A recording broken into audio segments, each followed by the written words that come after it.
I need you to stop what you're doing and listen to me. Someone has been inside my childhood. I'm recording this right now because something just happened. Something I can't explain, and honestly, I'm terrified to even say out loud. I found another edited video, and this one is different. This one feels like a message. If you've been following the weird things I've documented before, you probably think I'm exaggerating again. I wish I were. I wish this was just another glitch, another corrupted file, another late-night paranoia spiral. But it isn't. This is personal. Whoever is doing this knows exactly what they're tampering with. I logged into my drive an hour ago and saw a new upload. A video I never digitized, never transferred, never touched. One of my old family tapes. One I haven't thought about since I was maybe 8. And the moment I saw the thumbnail, my stomach dropped. Not because the footage looked wrong, but because it looked too familiar. Like someone knew the exact memory to weaponize.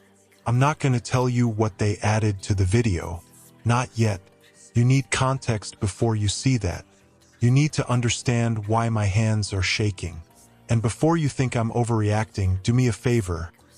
If you've ever digitized your childhood videos, check them. Check them right now. Make sure nothing's changed. And please drop a comment if you've experienced anything like this. I'm starting to think I'm not alone, and that thought scares me even more. Couldn't have been more wrong. But to understand why this terrifies me, you need to know how it started. 3 weeks ago, I thought I was just being nostalgic.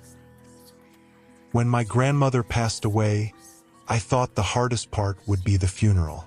Turns out the real weight came later, when I brought home the boxes she left behind. 4 of them, old and sagging, taped so many times the cardboard felt like wax. I set them in the corner of my apartment and ignored them for 2 days, pretending I wasn't avoiding them. But the silence in this place builds like pressure, and eventually I opened the first box just to feel something other than the hum of my own isolation. Inside were the usual remnants of a life. Faded sweaters, brittle photo albums, a stack of birthday cards I'd written in crooked block letters. But under all of it, wrapped in one of her knitted shawls, were the tapes. Dozens of mini DV cassettes and bulky VHS recordings from the late 90s and early 2000s, each one labeled in my grandmother's careful handwriting. Seeing them hit me harder than I expected. I hadn't visited her nearly enough in her final years, something I'd been trying not to think about, and holding those tapes felt like she was handing me the parts of my childhood I'd forgotten to appreciate. I live alone and work remotely, which means nostalgia sneaks up on me when the apartment gets too quiet. Maybe that's why digitizing the tapes felt like a comforting project. Or maybe it was guilt, the kind that sits in your throat and won't swallow down. Either way, I ordered a cheap video capture device, dug out an old camcorder from the box, and set everything up on my desk. The process was boring in the most familiar way. Hit play, watch the footage stutter to life, save the file, repeat. But seeing my younger self on screen, tiny, frantic, always running from one corner of the frame to the other, did something to me. I moved around a lot as a kid. My parents divorced when I was 8, and it was mostly just me and grandma for long stretches. No siblings, no cousins nearby. So these videos weren't just memories. They were proof that someone had been watching me grow, even when the rest of my family splintered apart. The recordings were warm, almost golden, like the world back then had softer edges. But even in those early tapes, I noticed small things that didn't line up with the memories I carried. Gaps I couldn't explain, dead air, long pockets of static that broke the rhythm of moments I thought I remembered clearly. I told myself it was just degradation, old tape surrendering to time.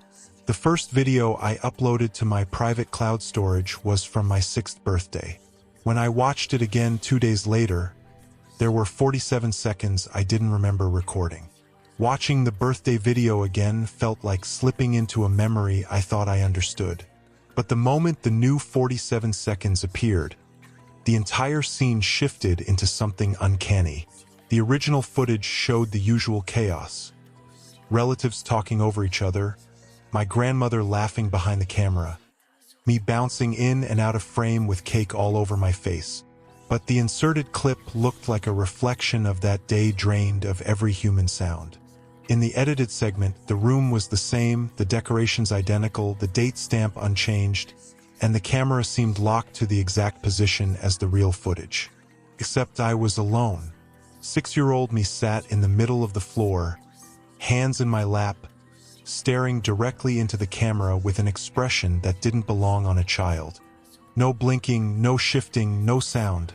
Just that stillness, as if someone had paused the world except for the tape.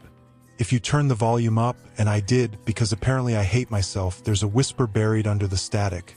Someone saying my name in a voice too old to belong to anyone at that party. I played it again and again, trying to match it to a relative, but it sounded like someone imitating familiarity rather than owning it. I called my mom that night, mostly to reassure myself that I wasn't unraveling. She remembered the party differently. "Honey, you were so excited that day," she said. "You never sat still for a second.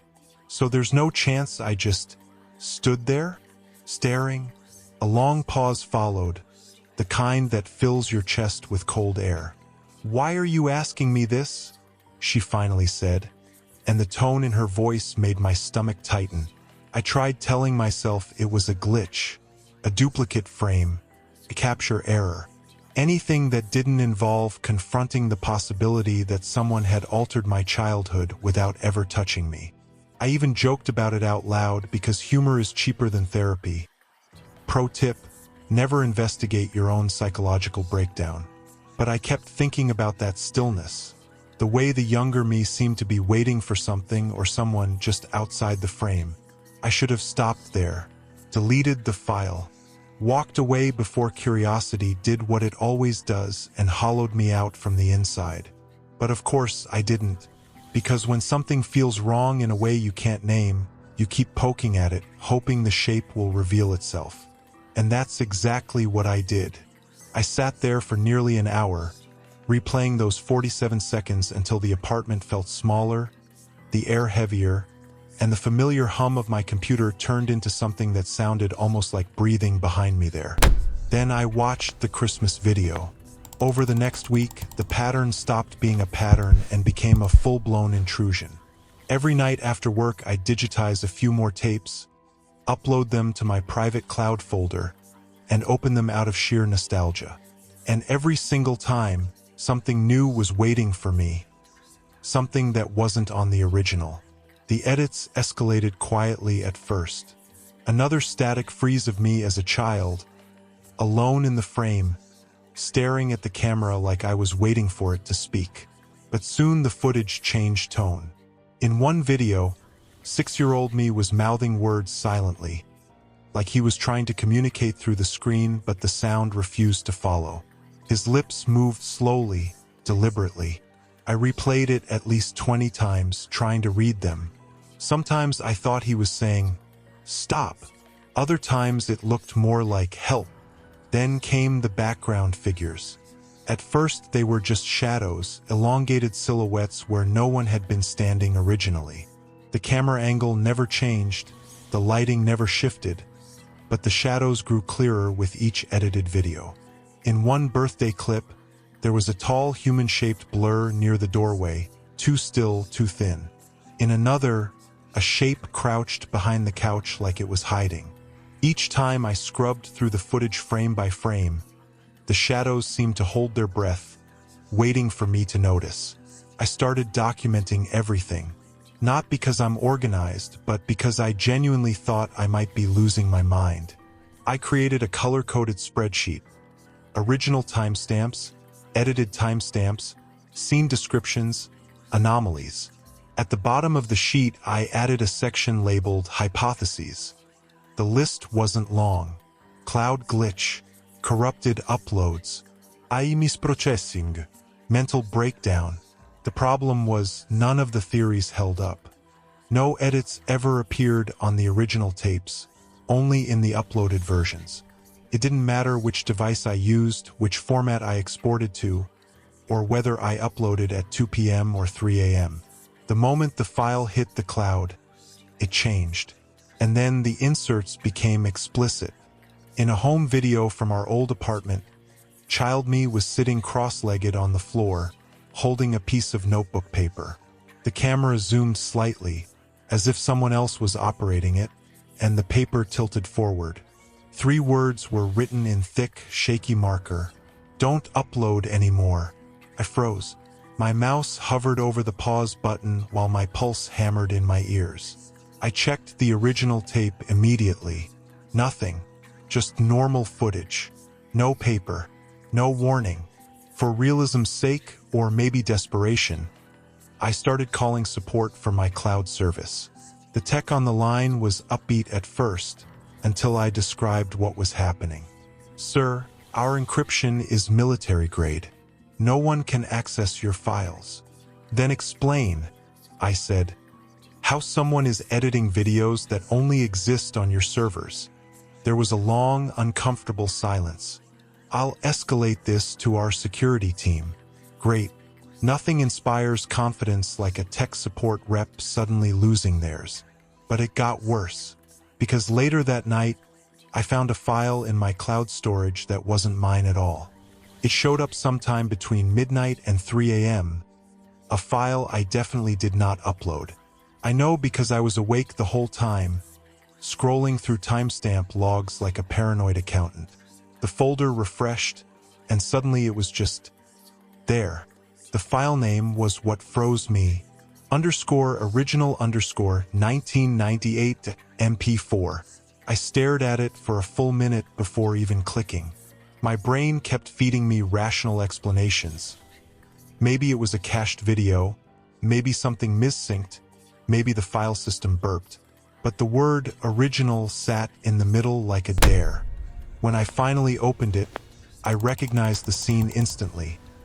My childhood living room, the sagging beige couch, the cheap paper streamers taped unevenly across the wall. A birthday party, my 6th by the decorations. Except the kid blowing out the candles wasn't me. He was about my height, about my build, with the same bowl cut my mom insisted on giving me until I was 9. But the more I looked, the more the differences bled through. His smile was too tight. His expressions were muted, rehearsed. Even the way he blinked looked delayed, like frames dropping in real life. The adults in the video didn't notice. My mom, my actual mom, leaned in to kiss the top of his head. My uncle ruffled his hair.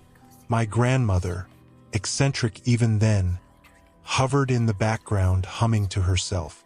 Everyone treated the stranger as if he were me. Watching people you love interact with someone who looks like you, but isn't something I can fully articulate. It feels like someone cracked your skull open and rearranged your memories into a pattern you don't recognize. The quality of the video was identical to our other tapes. Same jittery autofocus, same faint hum of the old camcorder, same yellowish timestamp in the corner. No sign of editing, no sign of stitching. This was shot on the same camera my family actually owned.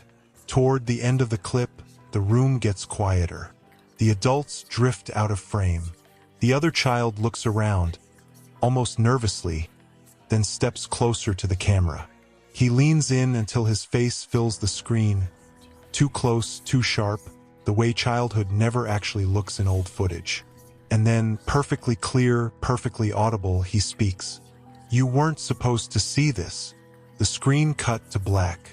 I sat back in my chair, breathing like I'd run a mile. Not a single explanation left that didn't make my skin crawl. And before you ask the obvious questions, adoption, mislabeling, lost twin, it's worse than that. I called my mom immediately. Not a phone call, a video call. I needed to see her face when she watched it. She answered on the 3rd ring, hair wrapped in a towel, looking tired. "Sweetie, it's late. Is everything okay?" I didn't bother with small talk. "Can you just watch this? Please, don't say anything until it's over." I shared my screen and played the intruder file. For the first 10 seconds, she looked confused, squinting like she was trying to place the scene. Then her face shifted, recognition, unmistakable and sharp. Her lips parted, her eyes widened just slightly, and then, fear, real fear. She reached toward her laptop as if to close it, then froze. The clip ended. The call disconnected. No explanation. No goodbye. Just gone. I sat staring at my own reflection for almost an hour before my phone finally lit up. Mom calling. When I answered, her voice sounded wrong. Tight, controlled, like she'd spent the last hour rehearsing answers. Honey, that video, it's just corrupted. These old files degrade in strange ways. The child in the video is you. It's clearly you. No, I said. It's not. Honey, technology can warp faces, freeze frames, glitch movement. Mom, I leaned closer to the camera. I saw your face when you first watched it. You recognized him. Silence. Long, heavy silence. When she finally spoke, her voice cracked at the edges. There was another child at your parties sometimes. My stomach turned. Who? A neighbor boy, she said. We don't talk about him. Why? Mom inhaled shakily, like she was bracing herself against a memory she didn't want. Because he died, sweetheart. A long time ago. Please let this go. My pulse hammered. What was his name? Another pause. Too long. I don't remember, she whispered. That set off every alarm in my body. Mom, how do you not remember the name of a dead child who was at my birthday parties? She shook her head, eyes unfocused. We just don't. None of us do. We were asked not to. We were asked by who? Her entire expression shifted, like something dark moved behind her eyes, something she didn't want to acknowledge. I have to go, she said. Please, stop digging into this. It isn't safe. The call ended before I could ask anything else. I sat there in my dim apartment, replaying the conversation over and over, each detail twisting tighter. My mom recognized the other child. She knew him. Everyone did. And somehow none of them remember his name, or they're not allowed to. My childhood suddenly felt pulled apart, hollow in places I'd never examined closely. The constant moving, the gaps in memory, the parties I only recall through photographs. And then, just as I was sinking into that dread, my cloud storage pinged. A new folder had appeared. Recovered files. I didn't create it. It wasn't synced from any device. Inside were 23 videos. None of them were mine. The folder called Recovered Files wasn't just a collection. It was a revelation. I spent hours poring over those videos, and every one of them carried the same eerie signature. All birthday parties. All shot between the late 90s and early 2000s. Different families, different houses, different kids, but always the same unsettling edits. Each video contained the same cold moments. The child, alone, frozen, staring directly into the camera. And always something wrong. The silence stretched. The child's eyes looked haunted. The atmosphere thickened like the air before a storm. The first few videos were hard to watch, not just because they were unsettling, but because I recognized some of the adults in the background. My own younger relatives, cousins I hadn't seen in years, their faces faded but unmistakable. These weren't random strangers. These families were connected somehow, tied together by this impossible thread that spanned neighborhoods, states, maybe even years. Most chilling were the labels on some of the files. Cryptic names like subject_0459 extra birthday MP4 or unmarked 2004. But one stood out, template and subject answer, my full name MP4. It was a video I hadn't seen before, but the naming alone made it feel personal, like a blueprint or a copy. As I watched, a deep paranoia settled in. Who was watching me? Who was making this happen? The line between observer and observed blurred until I wasn't sure if I was the investigator or the investigated. The worst part? The last file was recorded yesterday. Not a childhood memory, but footage of me, adult me, walking to my mailbox, completely unaware I was being filmed. I don't own any cameras outside my apartment. I didn't record it. Yet there it was, grainy but unmistakable. Somewhere along the way, digitizing these videos had triggered something. Something watching. Something cataloging. This wasn't just about my childhood anymore. It was bigger, more terrifying. If you've watched any of my other videos, you know I chase weird stories. I dig into the strange and the unexplained. But this is the first time the weird stuff is investigating me back. And one file in that folder, one of the recovered files, was dated tomorrow. I should have called the police. Instead, I did what any rational person would do.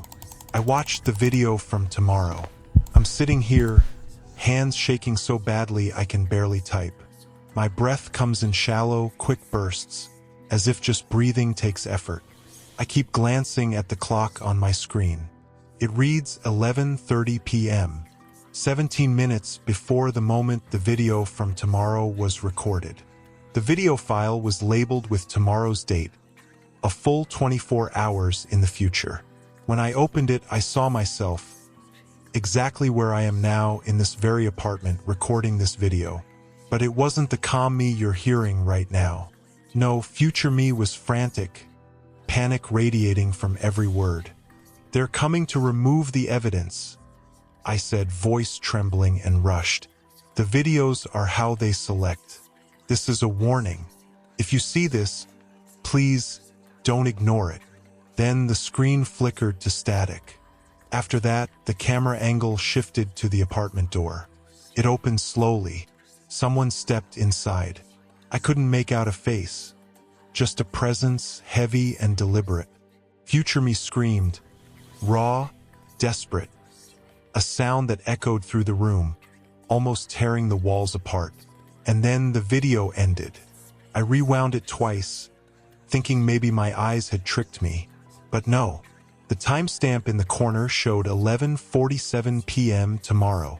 I looked up again at my clock. 11:30 p.m. tonight. 17 minutes. 17 minutes until the nightmare catches up. There's a loop here. I can feel it winding tighter around me, pulling me forward and backward in time. I don't know if this video is a warning or a sentence. I'm recording this now, trying to stay as calm as possible, though every instinct screams to run, to leave this apartment, this city, this life behind. But I can't. Not yet. I'm uploading this now before whatever happens happens. Watch the timestamp on this video. If it changes, if it disappears, you'll know. This isn't just a story anymore. It's a countdown. And I need to tell you what I think this is. I need to say it out loud before I can't anymore. I need to explain what I think is happening, and I'll be honest. It's a theory born from desperation and sleepless nights. I'm going to say this fast because the clock is ticking, and my hands won't stop trembling.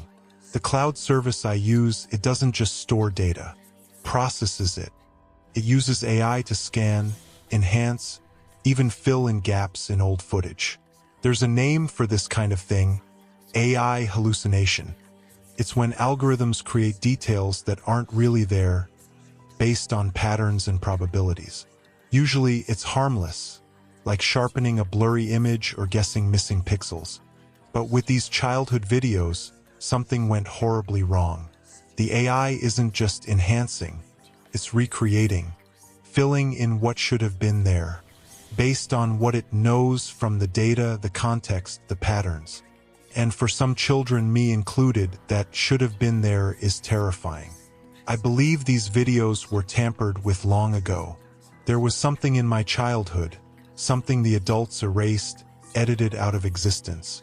Maybe it was an experiment, a program, or something beyond natural explanation.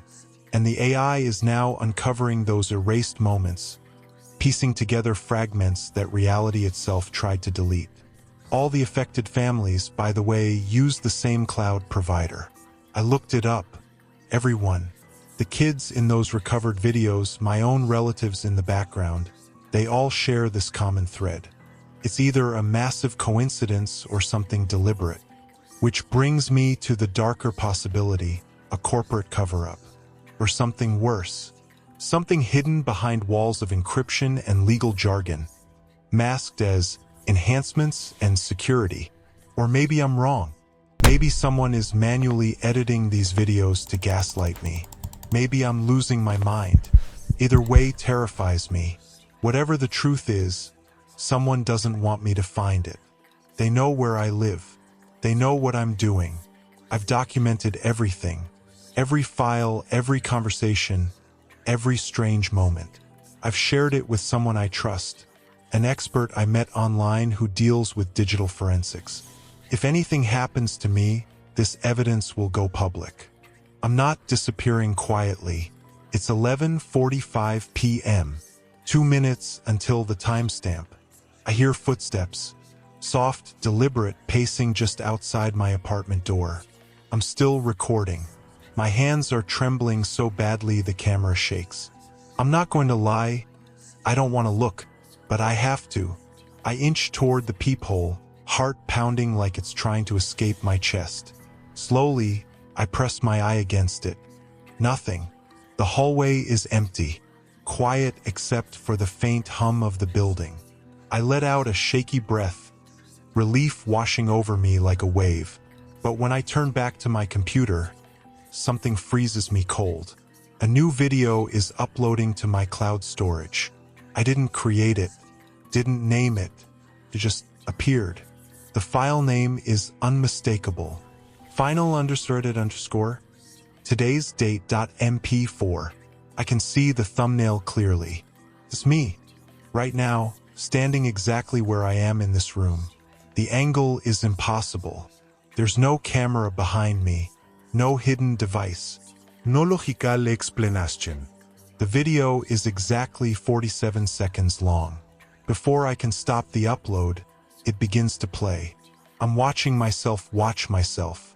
Every small movement, every blink, recorded from a perspective I can't explain. Then, in the video, I turn around. I haven't turned around yet. But in the video, when I do, my voice is barely steady as I describe what I'm seeing, because I haven't turned around yet. Not in real life. On the screen, video me slowly turns. The apartment behind is empty, just like mine. No one there. Nothing unusual. But the expression on my face in the video. Pure terror. Mouth open in a silent scream. Eyes wide like I'm staring down something beyond the edge of sanity. My body backs away inch by inch as if whatever's there is just out of frame. Then I run. Out of the shot. Gone. The camera holds on the empty room for another 30 seconds. Normal. Quiet. Still. Nothing. And then, right in the last 3 seconds, a child steps into frame. It's me. The 6-year-old version. The one I saw in every edited video. He looks straight at the camera. No blink. No hesitation. Just eyes locked on you. And then he mouths the words. I'm still here. The screen cuts to black. I'm frozen here, sitting in this chair, talking to you because I don't know what else to do. I can feel someone behind me right now. I'm begging you. Tell me what to do. Should I turn around? Should I run? Drop a comment. Share your theories. Help me figure out if this is real or if I'm just losing it. Whatever happens next, you'll see it. Because I'm leaving this recording on. I've made my decision. I'm going to turn around. But before I do, I need to say this to every one of you watching right now. Thank you for staying with me, for bearing witness. Even if something happens after this, the truth won't disappear. It's documented now, out there. If you've ever digitized old videos, check them. Really check. Look for the small things that don't belong. The dead air, the strange shadows, the faces that don't fit. Don't ignore the anomalies. They matter. And if you've experienced anything like this, anything strange, please share your story. We're stronger when we share. We're not alone. I'm gonna take a breath now. Steady myself. Okay, I'm turning around.